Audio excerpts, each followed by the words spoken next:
Is just a great sports car. So here we go, get into it. Yeah, it sounds really good.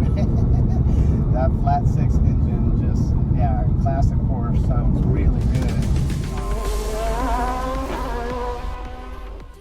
Welcome to Drive Culture. I'm Jonathan Rivers, and today we have the 2009 Porsche Cayman S. And I'm going to tell you why this is one of the best sports cars on the used car market today.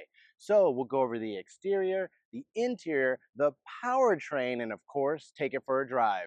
So if this is content you're after or you're new to the channel, please be sure to click that bell to subscribe to come back for more.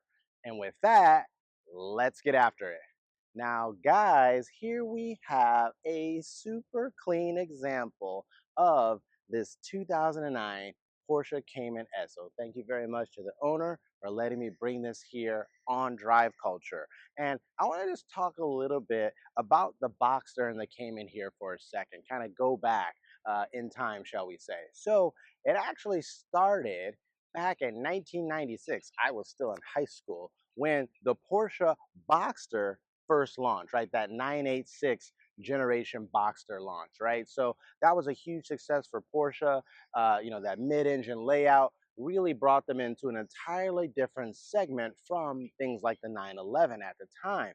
But then it took a minute, right? It took several years before they finally brought the Cayman into the marketplace. So it was actually 2005 when they updated the Boxster, but it was a year later in 2006 when they launched the 987.1 Cayman and Cayman S.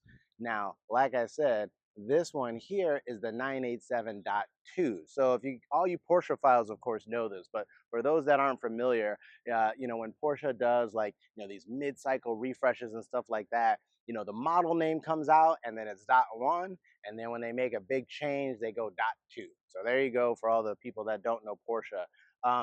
One of the things I'll say though is, it was a big change going from that .1 to .2 of this 987 generation, primarily because they went to an entirely new engine, right? It got rid of that IMS, bearing failure that was pretty common in the 986s on both, Boxsters and 911s of that generation. So it was a big change. And of course, it also brought some styling differences as well, which we'll cover here momentarily. But let's go ahead and talk about the particular car we have today. So this one here, like I said, is a 2009 Cayman S in Carrera white. So this is a really nice color. It's just a flat white, but it looks really good here on this Cayman. Now, when this car launched back in 2009, the pricing, the MSRP to get into even a base Cayman S was $60,200, right? And that doesn't include paint, D&H, things like that. This particular car here, as many Porsches, has several option packages added to that. So the window sticker with D&H on this car was $70,835 back in 2009. So that was a lot of money. It's a lot of money in today's market, but it's crazy to think that, these cars, the newer 718 generations, can go well north of that, even into the six figures, depending on how you customize them. So next, let's go ahead and do a full exterior walk around of this 2009 Porsche Cayman S. All right, guys, here we are with this 2009 Porsche Cayman S. And like I said, this is a really clean example, very well kept. It does have several modifications, which we'll talk about here in a second, but I would say overall, it's not overly modified and tuned. Like I said, we'll talk about the specific mods. They're mostly done because the owner of this car actually does a lot of track driving. So they do have, real function, and they're really there to help support the track driving that he does. But I would say, again, outside of these kind of minor modifications, it's actually a very clean, near stock example. So yeah, let's go ahead and talk about the design. Like I said, this is Carrera white, which actually doesn't cost any money. It's a $0 paint charge, even back in 2009. This generation of Cayman and Boxster, I think, had a really good design. These were much smaller cars than the newer like 718 generation, which, like I said, again, I've got several of those videos on the channel, so be sure to check those out. But yeah, these cars are much smaller. And again, I think it's the same thing of, the generations of the 911 at the time, right? Like the 997 generation is obviously much smaller than the 991 and the newest 992. So, cars have just gotten bigger, Porsches have gotten bigger, but I think this is the right size. So let's talk about the styling. Very, very clean design always for Porsche. Not a lot of creases, very smooth surfacing. One of the things about this 987.2, right, this refresh, is that it came with a new like front fascia design compared to the 987.1.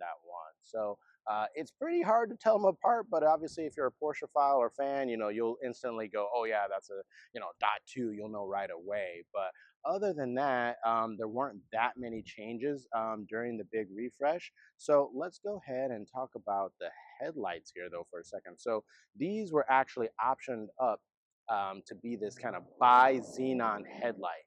And by doing so, normally down front here, you would have a fog light, but this is actually changed to a daytime running light. So effectively, when you get the bi-xenon headlights, it changes how they operate. So they replaced what would be the fog light down here and make this a daytime running light. So that's kind of an interesting tidbit there.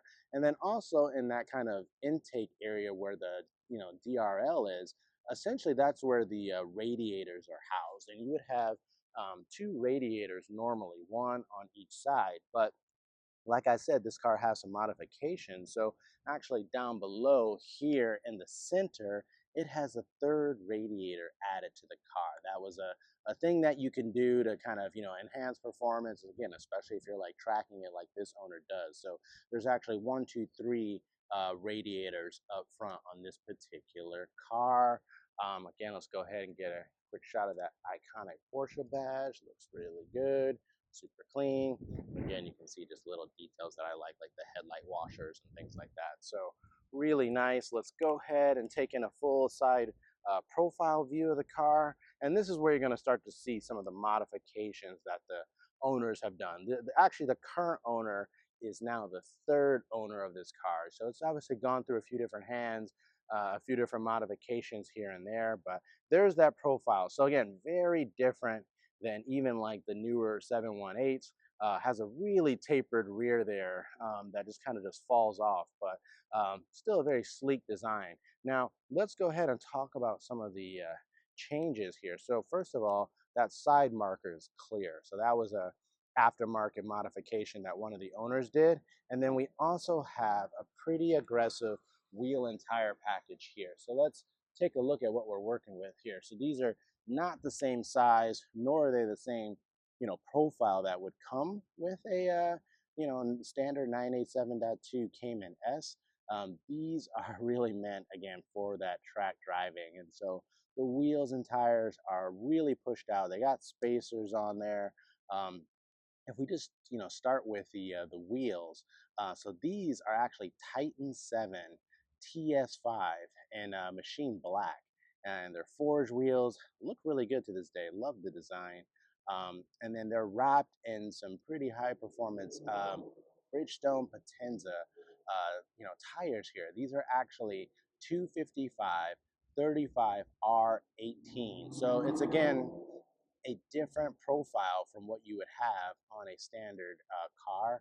If you look further back, you can see the brake package, and it's also pretty high performance, guys. So those are, two-piece brake rotors there. They're slotted. It does have the standard four-piston Porsche caliper, but it does have, spacers there because everything's been pushed out so far. And, again, from the side, we just kind of take a look, you can see just how far out the wheels and tires kind of stick out there. So definitely been modified from stock.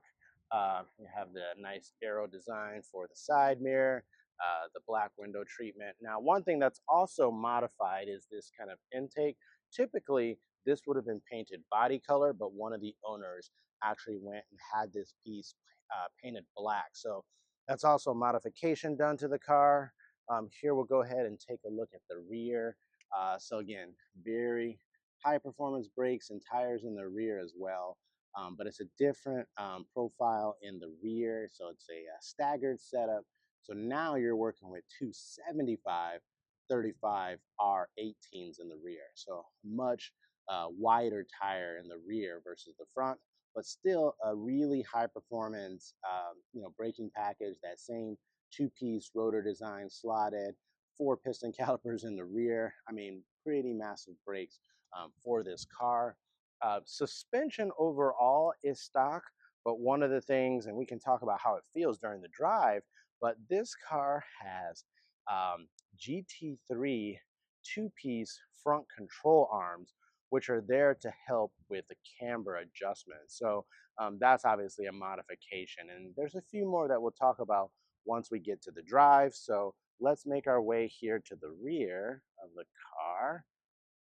Again, I think this is a great view of this generation Cayman. Now, a couple of things that stand out to me is, yes, the Cayman S that's spelled out there, that's actually black.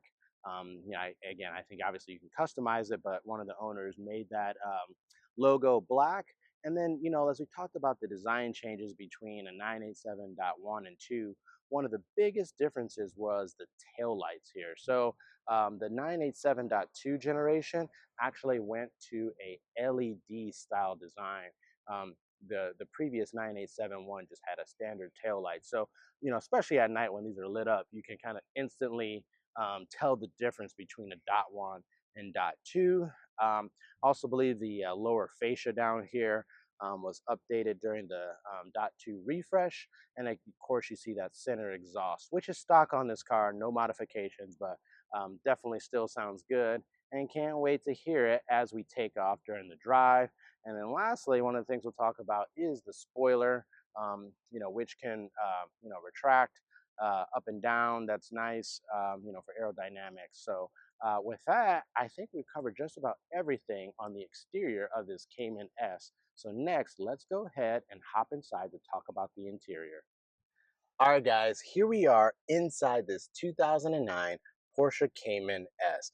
And I mean, I thought this car was in really good shape when I was looking at it from the outside. But once I hopped inside, man, this car is immaculate. Like, props again to the owner for just taking really good care of this car. It is actually looks brand new. It's actually amazing. There's like, because like typically like, the shift knob, the side brake, even the steering wheel, these kind of high, wear and tear areas will usually get eaten up no matter how good, the original quality is. But here, everything looks like this car is brand new, and it's sitting at just under 50,000 miles, guys, for this 2009. So it is lower mileage, but that doesn't necessarily mean that the car is going to be in this good a shape. So I'll shut up about that, but let's go ahead and talk about the interior. So, like I said, related to the exterior, this being the 987.2, there were some changes from the 987.1. Ironically, though, let's talk about it because I always want to jump into the steering wheel. So it's a great diameter. It's super small. It's a little on the thin side, which is good, though. Very simple here, right? You just got the airbag cover, this kind of iconic Porsche crest, and then really just like some steering, horn buttons. But that's it. Everything's very clean.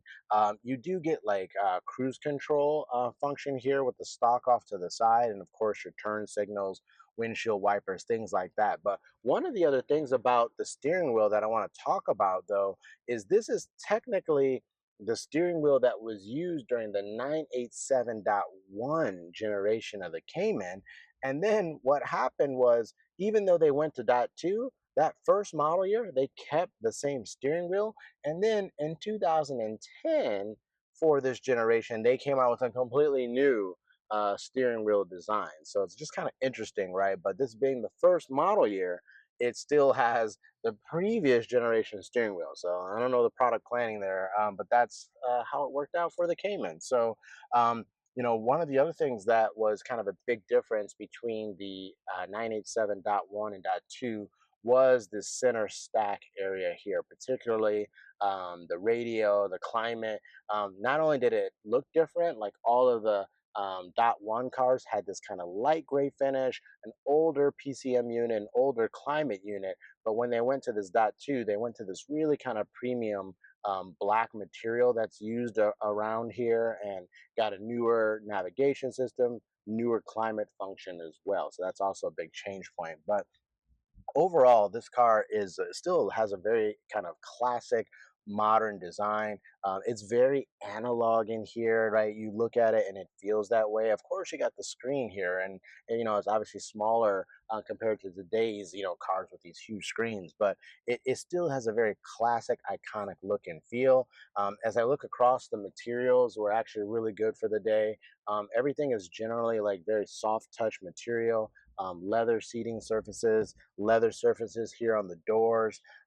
Again, it just looks and feels like a what was at the time a pretty expensive car. So if I look straight ahead too, man, the gauges. Porsche always does really good gauges, and even back then, when everything was analog, they did a really good job. So right in front of you, you got the big tachometer, right, and it's going all the way to 8,000 RPM. Looks really nice. Everything is kind of this like white color background, almost like a frost silver to it. Off to the left of that, you got a 190-mile-an-hour speedometer, and then off to the right, you got like your oil temp and fuel gauge and things like that. And underneath all of those, for the time, you had kind of digital readouts, but it's kind of basically black and white LED, readouts compared to today. Nothing color, nothing customizable like you get, but still looked really premium for the time. Gotta love the fact that in all the Porsche cars they have the ignition off to the left, not to the right, like most cars. So that's true. And of course, with this generation, it's still a mechanical key. We'll talk about that. Light switch off to the left, and then again, I just really liked all the circular design that they used at the time for the vents and all the controls, things like that. Um, Above this glove box here too is the cup holder. So that's always the thing about Porsche. You kind of pull this down. Basically, these cup holders pop out. There's two of them. There you go. You can see. So it's interesting that they always try to hide those, but I think it's very much in the mindset and the ethos behind Porsche, where it's like you're not here to drink, you're trying to drive, right? And if you had to put something in there, well, there you go. So, but let's make our way down to again to the center stack. So this particular car obviously has a CD player. That's still a thing. But it is the PCM 3.0 generation. It did have navigation, but nothing fancy like today, like CarPlay or anything like that. But basic navigation, all, hard keyed buttons, but very tactile in feel. When you come down to the climate control, everything is really high quality in buttons as well, but there's no auto climate control. So everything has to be done. You have to, choose everything manually, which really isn't that big of a deal. If you come a little bit further down, you do have a button for that rear spoiler that I was talking about during the exterior. So you can actually manually have it lift up if you want to be that guy always driving around with it like that. Otherwise, it will adjust off of a certain speed. I want to say it's like once you get past like 70 miles an hour, it'll automatically come up for aerodynamics. The traction management system, there's a button here, PSM. You can turn that off by pushing that button. There's a kind of a like rubberized area to place things. And then again, the shifter, we'll really talk about this during the drive, but it is a 6-speed manual transmission. So the thing's going to be a lot of fun to drive. Coming further back, you got a little like, pocket here with a, cigarette package. So, if you're a smoker, that was a thing. A big manual side brake, and then you also have a little center console area. And one thing to talk about here is this car did come with Bluetooth capability, but it only allowed you to make phone calls. You couldn't stream music over Bluetooth. So the owner actually got this like Bluetooth plugin that goes into the aux jack that allows it to stream Bluetooth music now. And then it's also funny. I mean, it literally says right here in the center, there's an iPod connector, guys, not an iPhone. And this is the era of the iPod. Again, going back to the 2009. So next, let's talk about the seats. Porsche always makes fantastic seats. No difference here. Black leather material. Perforations coming down.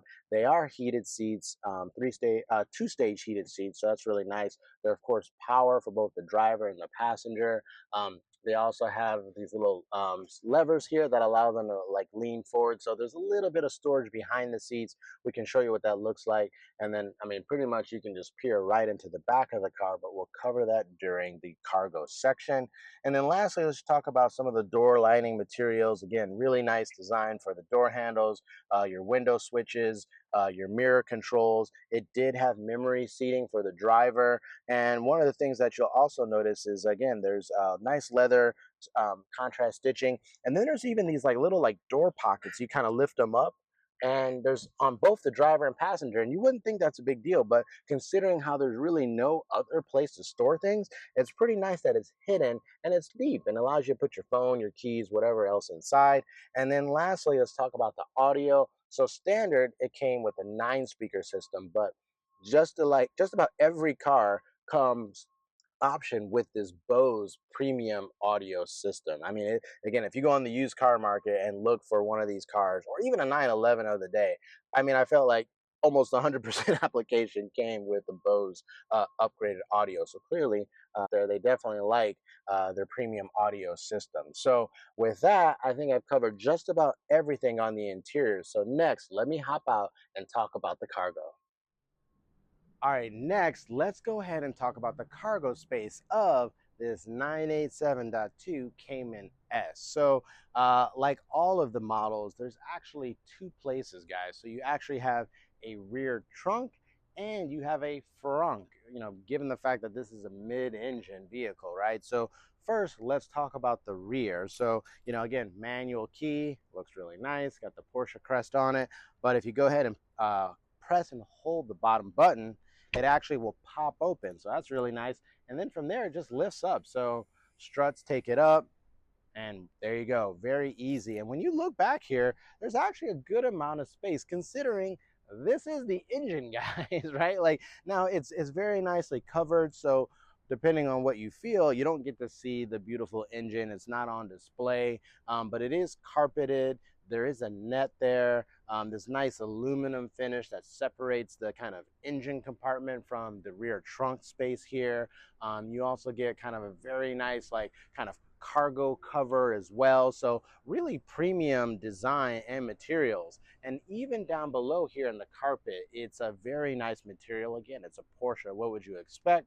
And then just some other small details. As I mentioned in the interior, on the doors, you have those little cargo areas that open and close. And then up in the back here, you basically reach behind the seat. There's two more little like storage areas as well. So lots of little cubbies throughout.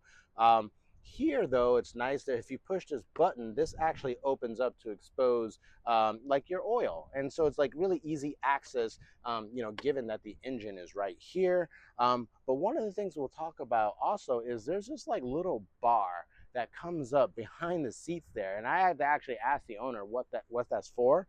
It's actually a like a luggage bar, because the idea is if you're putting things back here, given that it's totally open between the seats and the back, you wouldn't want things to go flying forward. So they actually have this like, very nice metal bar there to keep things from shifting into the actual front seat. So I think that's a really great design, and it looks really nice as well. But next, we're going to go ahead and talk about the front trunk, the front. But what I'll say here with the rear open is the combined cargo space between the two is 14.5 cubic feet of space. So for whatever you think, that's a lot of space given that this is a small sports car. And even the owner of the car has said that between the trunk and the front, he's been able to put things like his helmet, race gear, and all kinds of equipment in the car when he's going out for those track days. So I think that's really awesome. So now we're going to quickly pivot and check out that front. All right, now here we are with the front of this Cayman S, and just like the rear, there's a button on the key fob. So if you push and hold, it'll actually pop it up. However, there is an actual lever here, and you got to pull that to get it to go up. And then once you do, struts will hold it up, and it reveals a really deep trunk, you wouldn't think that you'd have this much space up here, but it's actually really deep. You could easily fit a small to medium-sized suitcase. A hard suitcase will probably drop right in there. So there's a lot of space. You'll see that, back here where it says Porsche, that's where the battery is. And there's a lot of other electrical areas and that can be accessed from this component, under all these plastic components. You do get some lighting in here as well. So again, it's just great to have this much, basically space and usability in your sports car. So next, let's go ahead and talk about the powertrain. All right, next, let's go ahead and talk about the powertrain of this Cayman S. Now, admittedly, like I said in the cargo, I can't actually show you anything, right? But this is the engine. It's mid-engine layout. And what the owner told me was, you'd have to get some tools, like this carpet can lift up. Under that's a heat shield, some bolts. I'm not going to go to that extent, but this is the engine. So let's talk about the specs. And even before we talk about the specs, let's just talk about the layout, right? Because, Porsche was, really famous with the 911s for, having the engine in the rear, literally the back of the car. And then, from that engine going forward, you would have the transmission, right? But in this car, it's essentially like flipped around because of this mid-engine layout, right? So you have the engine up here. It's a transaxle design. So essentially the diff and the transmission are one unit, made it to the engine. So here's the engine. Here's where the transmission would be, right under the trunk. You can actually see a slight hump in the trunk for where that transmission sits. So totally different layout than something like a 911. But back to the specifications here. So as I mentioned in the beginning, when the 987.1 launched, it was actually a 3.2 liter design. In the 987.2, the one we have here, it actually increased to a 3.4 liter horizontally opposed flat six engine. And in this configuration here, it made 320 horsepower and 273 foot-pounds of torque. Now, this one is mated to a 6-speed manual transmission, so hashtag save the manuals, but there was an available PDK or double clutch transmission. And this particular car here is actually mated to a 997 limited slip differential. So that was a modification by one of the owners, but there's no better way than to prove that out than to get behind the wheel. So next, let's go ahead and take this thing for a drive. All right, guys, here we are inside this 2009 Cayman S, and we're going to go ahead and take this thing for a drive. So mechanical key, left side for the ignition. Let me first go ahead and put on my seatbelt here, so in a good driving position. That's good. So clutch in, brake on the left, and then go ahead, starts right up. That's nice. Have the AC a little on. It is kind of hot today, but yeah, I'm excited to go ahead and take this thing for a drive. Gonna go ahead and set off. So there we go, and here we go. 6-speed manual transmission, feels really good, very notchy. But man, the one thing about Porsche, man, their manual transmissions are some of the best in the business as far as the clutch engagement, the pedal placement, the feel of the shifter. Everything just feels really, really good. I'm excited to drive this because I already have driven lots of the newer kind of Cayman and Boxster, the 718 generation. I've actually never driven one of these 987 generation cars before, so kind of curious to see how it feels.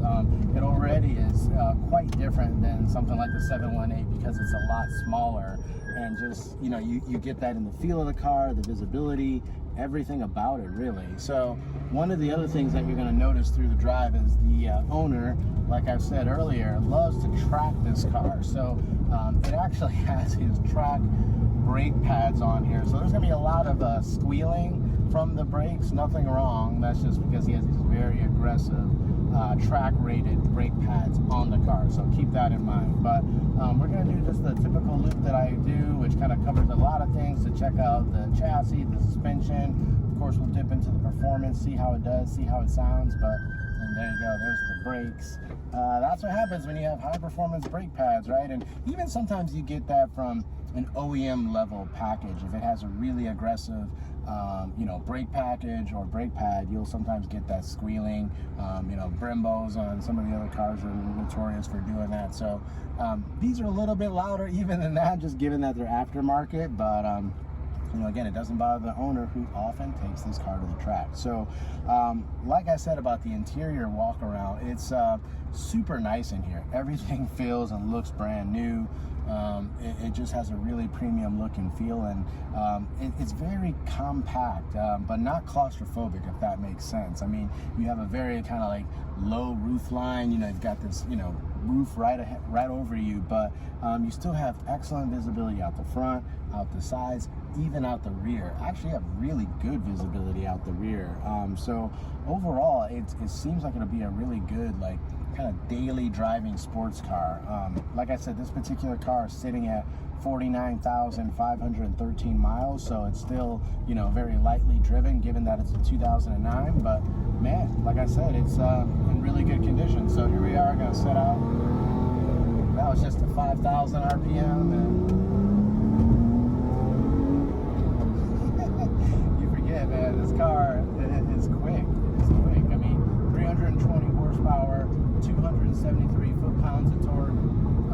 The owner actually, you know, had this car dynoed, and apparently it put out 305 horsepower to the wheels. So this thing's got a little bit more horsepower probably than what Porsche says. So, and it feels like it, man. It gets up really good. So here we go. We're gonna go down this little street that I often drive, where I go over some train tracks to kind of check out the suspension and the chassis. So this first one isn't that aggressive. I'm gonna go about, you know, just around 32 miles an hour over it to see how it does. This one isn't very aggressive, but hanging on. Here we go.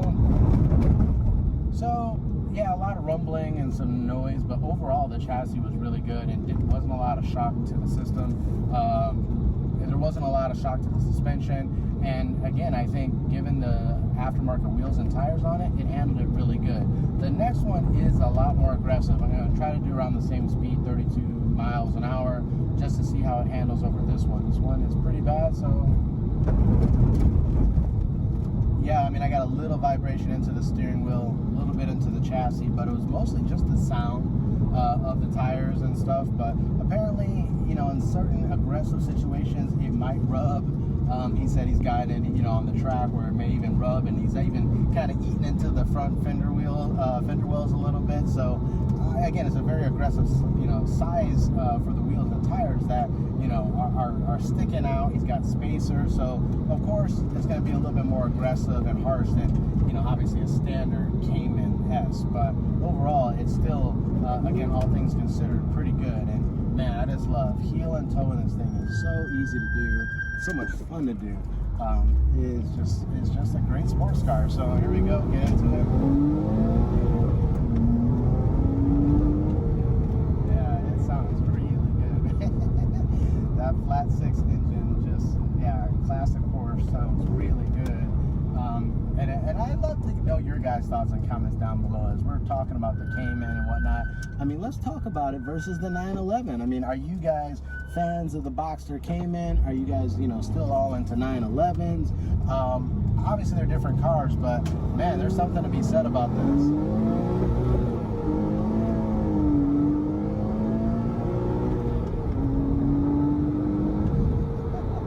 Slow down now, yeah, and the brakes really good, no problem there. Again, I'm guessing some of those aggressive track brake pads are helping with that, but man, this thing rips. It is a lot of fun, and it sounds amazing. It sounds really good. You know, classic Porsche, right? Just hearing it rev out. Yeah, it sounds really good, guys. And I mean, man, if you just wanted kind of a small sports car, but something with, you know, a lot of the usability of the, you know, trunk and the front, I mean, it's going to be hard to beat something like a Cayman, I tell you. It just, especially when it sounds like that, I mean, it really, really sounds good. And not only does it sound good, but again, it just, the handling, it feels like a go-kart, right? It's ultra direct, the steering, the brakes are very progressive, and then again, I know he's got some, you know, aftermarket brakes on here, those two-piece, you know, discs. they're vented, you know, they're slotted, they're super hardcore, but it feels right for the amount of performance for this car, and I'm sure this thing is an absolute blast to drive on the track. So let me know your guys' thoughts and comments down below. Should I be bringing some track day driving to Drive Culture? Of course, I'd be more than happy to bring you that content, especially since the owner told me that that's something he's up for, and that he, like I said, he can even fit, you know, helmets in the back with the extra space and whatnot. So that would be interesting to see how this thing performs. But you know, one last, you know, blast here, and then we'll go ahead and wrap this up. But yeah, I mean, I think if you're in the used car market, you're looking for a great, reliable sports car with some usability. Again, you know, having some space up front, in the trunk, you know, having a great premium audio system with the Bose sound system.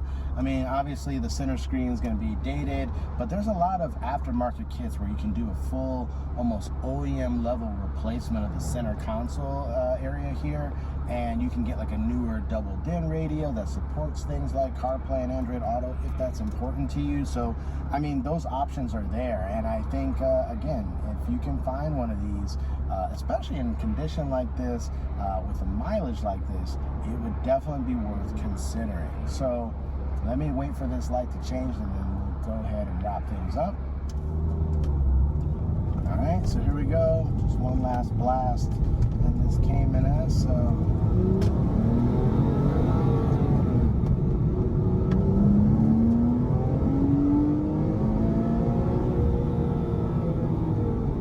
sounds really good. The brakes are really good, and just the handling, like I said, man, this car is awesome. I'm having too much fun here, so hopefully you guys enjoyed this video, and with that, I'm going to go ahead and wrap up this drive review. All right, guys, that's a wrap. What did you think of this 2009 Porsche Cayman S? Is this really one of the best sports cars on the used market today? Let me know your guys' thoughts and comments down below. Are you the fan of the 987.2? Did you like the 987.1, or did you like the, you know, original models that came out beforehand? I mean, honestly, I think this was one of the best generations of Caymans. Of course, now there's the 718, and if you haven't watched, I have several reviews of a 718, Boxster, the GT4 here on Drive Culture, so be sure to like and watch those videos as well. So if you've joined me before, thank you so much, but if you're new to the channel, please be sure to click that bell to subscribe to come back for more. Thanks, and we'll see you at the next episode.